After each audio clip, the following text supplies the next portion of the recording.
Selebgram Cut Intan Nabila siap menjadi single parent pada awal 2025 mendatang. Perjuangan Intan menjadi janda dimulai pertengahan Desember ini, Pengadilan Agama Tiga Raksa, Tangerang. Senin kemarin, Intan dan kuasa hukumnya Anna Sofa Yuking hadir pada sidang cerai perdana yang beragendakan mediasi. Namun karena tergugat Armor Toreador tidak datang, sidang ditunda 3 pekan mendatang. Lalu benarkah ketidakhadiran Armor lantaran tidak mendapatkan izin dari Rutan Pondok Rajek Cibinong, Bogor? Armornya nggak bisa hadir ya. Kita diarahkan untuk melakukan mediasi sebetulnya hari ini. Cuma oleh hakim mediator, kita dikasih waktu untuk saya, kuasanya Armor, untuk ketemu Armor dulu lah di lapas ya, di tahanan untuk menyampaikan kalau misalnya apakah bisa Armor dihadirkan begitu. Tapi kalau menurut kami sih kuasanya sih agak susah ya, karena mungkin pertimbangannya macam-macam untuk menghadirkan Armor ke sini. Paling nanti kita akan buatkan kuasa istimewa atau kuasa khusus untuk mediasi. Cuman kita tunggu nanti aja tanggal 6, sampai tanggal 6 gimana nanti baru mungkin ada mediasi atau gimana. Tapi dalam arti ini sudah tekad bulat ya untuk Insya Allah sudah tekad bulat. Kita doain aja teman-teman semoga lancar semuanya, nggak ada hambatan. Kondisi Armor secara umum baik, sehat, alhamdulillah. Kalau jenguk kemarin sih sempat jenguk bawa anak-anak, cuman ya hanya sebatas untuk anak-anak aja sih. Aku bilang ke anak-anak ayahnya sedang sekolah karena emang lagi belajar, semoga jadi lebih baik.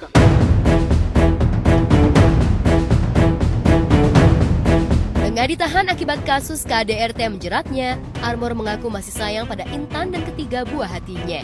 Namun definisi sayang Armor agak lain dari para suami lainnya. Sebagai suami, Armor tidak mau dikritik apalagi dibantah oleh Cut Intan istrinya. Jika Intan melakukan sesuatu yang tidak berkenan di hatinya, Armor bicara dengan bahasa kekerasan. Meski di depan anak-anaknya, Armor tega melakukan kekerasan terhadap Intan. Lalu benarkah Armor tak rela menceraikan Intan karena yakin bisa memperbaiki diri?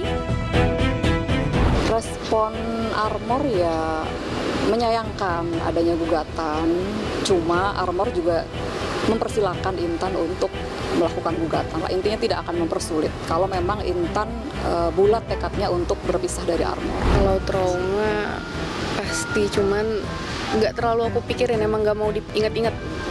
Jadi nggak pernah mau dibahas, kadang nggak pernah mau diingat. Pokoknya jangan sampai kadang-kadang, aduh jangan sampai dia ngebahas-bahas itu lagi gitu. Iya, jadi dia kalau kayak kemarin persidangan ya, memperlihatkan bukti itu lagi, video, dia menangis lagi. Ya normal ya, karena itu luka yang luar biasa yang sudah dialami 5 tahun.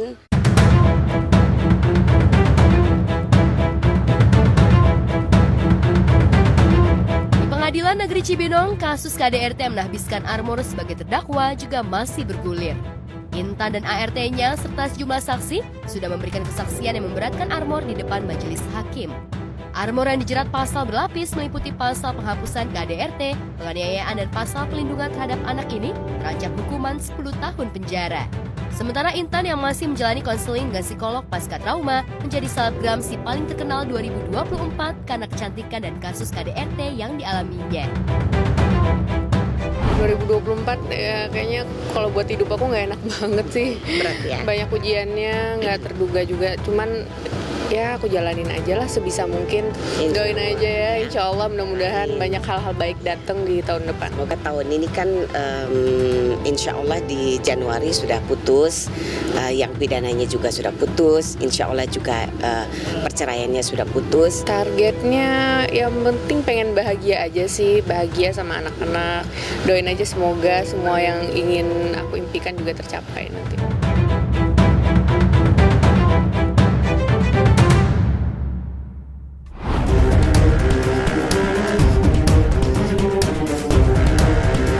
Berseteru pasca resmi bercerai masih menjadi polemik bagi aktor Jonathan Frizzy dan Dena Devanka. Dena yang masih suka menyindir kehidupan pribadi sang mantan suami dituding belum move on dan tidak rela melihat Ijong memintal rencana pernikahan dengan Ririn Dwi Ariyanti. Lewat Instagramnya dengan tegas Dena membalas sindiran Ijong. Dena justru merasa terselamatkan dari suami toksik pasca berpisah dari Ijong.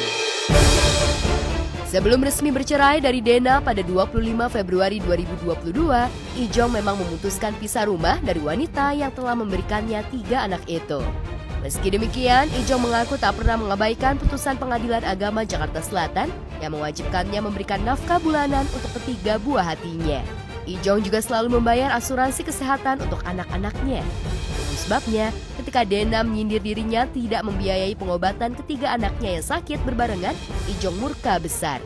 Ia siap memperlihatkan bukti transfer uang ke rekening Dena untuk anak-anaknya. Saya sudah ngajarin Jonathan, lawan saja. Apa yang merasa menurut kau tidak benar, ungkapkan tidak benar, kasih alasan. Jonathan itu sudah tidak mau komunikasi sama dia.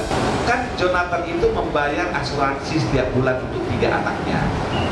4 juta, hampir 4 juta. Terus itu nggak dipergunakan. Hanya dia mau pamer, dia bisa bayarin semua. Tapi ujung-ujungnya bapaknya suruh tanggung jawab bayar lagi.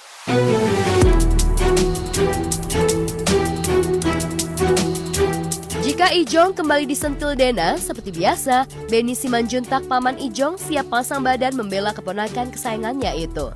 Paman sekaligus manajer Ijong itu berujar keponakannya sudah bisa menghadapi drama pemutarbalikan fakta yang disuguhkan Dena saban tahun. Ini betul-betul dari Jonathannya yang nyampaikan untuk saya bicarakan ini. Jadi dia lagi ada di Korea untuk operasi ngangkat-ngangkat yang begitulah. Sebelumnya memang si Dena ini ke dokter yang sama, namanya Dr. Chen. Nah, lalu dia itu disuruh bayar 50%. Tiba-tiba Dr. Chen ini menawarkan kepada Jonathan dan Ririn gratis, dapat VIP, tiket gratis, tempat gratis, semua gratis. Itu mungkin yang memicu kemarahan dia gitu loh. Lalu dia telepon dokternya, dokter benar nggak Jonathan operasi di sana? Oh iya benar. Nah, mulailah drama. Anaknya Jonathan ini memang tiga-tiganya itu lagi sakit, tapi tidak sakit amandel, cuma satu yang sakit amandel. Cuma memang kalau di kedokteran katanya amandel itu boleh diobati saja, tidak perlu dioperasi karena mungkin nanti setelah lewat umur 12 tahun baru dioperasi gitu. Tapi yang dua ini tidak begitu sakit, tidak perlu untuk dioperasi sebenarnya. Yang 2 orang ini hanya satu, oke lah satu operasi gitu. Cuman kan mau overacting, namanya drama ya. Dia tidak memakai asuransi, sementara Jonathan itu bayar asuransi kepada anaknya 1 juta sekian setiap bulan. Jadi berarti 3 juta, 4 juta setiap bulan. Mungkin dia sekarang banyak duit ya, tapi kan Jonathan juga masih membayar mobil yang dia pakai aja, masih Jonathan yang bayarin bayarin tagihannya.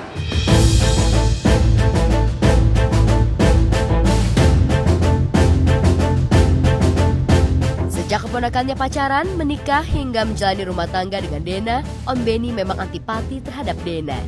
Hanya saja karena sempat bucin pada istrinya, Ijong sempat memasa bodohkan nasihat Om Benny. Ia tidak percaya Dena bak mawar berduri. Namun seiring berjalannya waktu, Ijong akhirnya sadar bahwa Dena bukanlah cinta sejatinya. Saat Dena kembali berusaha menggiring opini bahwa dirinya bukan ayah yang bertanggung jawab, kabarnya Ijong justru tengah asik liburan ke Korea. Benarkah Ijong dan Ririn sudah menikah siri dan mereka kini tengah mereguk bulan madu di negeri ginseng? Aku sudah tahu itu dari pertama, sebelum kawin juga gitu.